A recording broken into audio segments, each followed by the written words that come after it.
Hey guys, I just wanted to give y'all an overview of what I like to do for rust removal. This is kind of like in response to James Freddy's question about rust removal and how do we like to do it the different ways.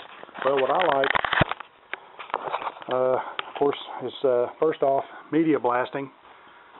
I found this stuff, of course I'm sure there are different brands and different derivatives at my local tractor supply store. This is black diamond. It's like coal slag, I believe is what they call it, so it's not really sand. It cuts a lot better, and from what I understand there's not as much risk of silicosis with this. Of course you still want to wear a respirator anytime you're sandblasting or media blasting with anything so that you're not breathing that stuff. But that's what I like to use on large areas, on panels like hoods, door skins, things of that nature.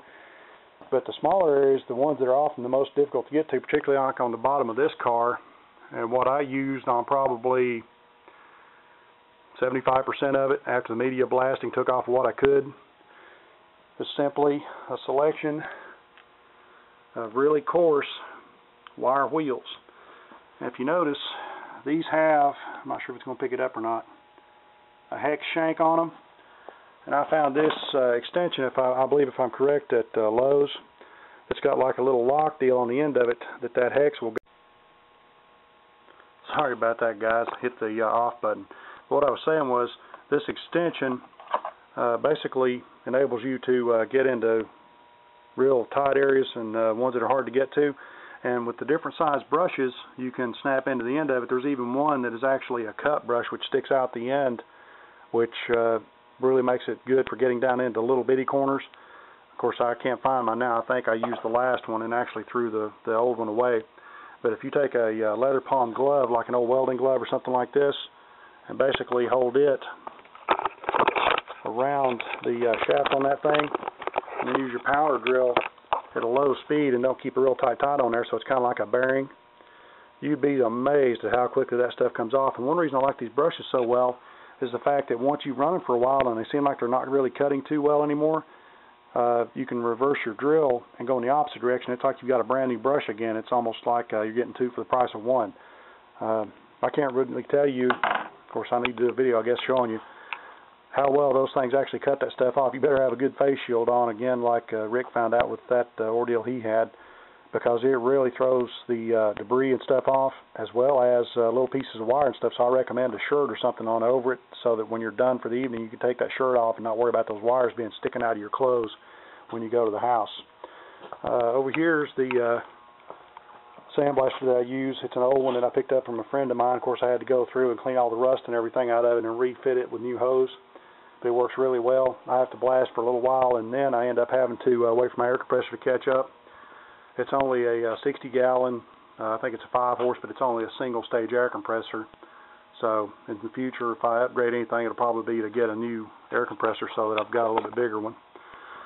Somebody asked me on one of the videos, I think it was Greg Porter, what this machine over here was. This is actually my TIG welder. It's an old Airco unit. Of course, I think it was made by Miller because there's places on it that I've actually seen blue paint underneath the orange paint.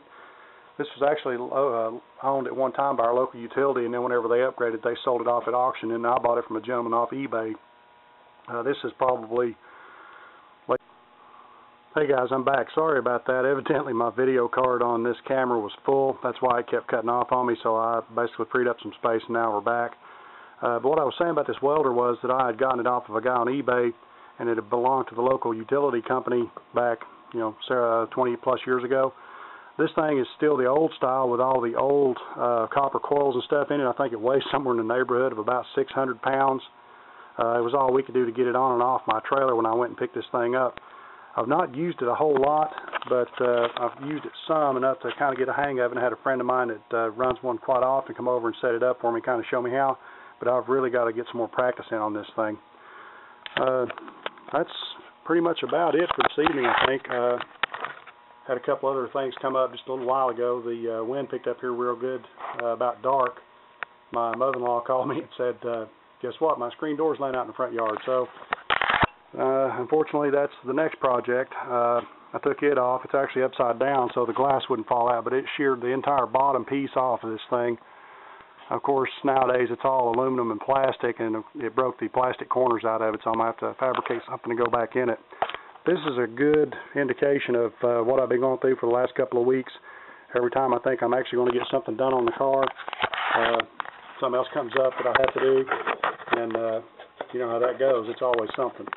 So I did manage to get one video uploaded earlier this evening on the suspension and stuff, and I'm working on getting this one done so I can upload it now that the camera's not fighting me anymore. All you guys are doing a great job on your projects and stuff, and I really enjoy watching your videos in our little garage circle. All of you take care, and I'll see you guys later.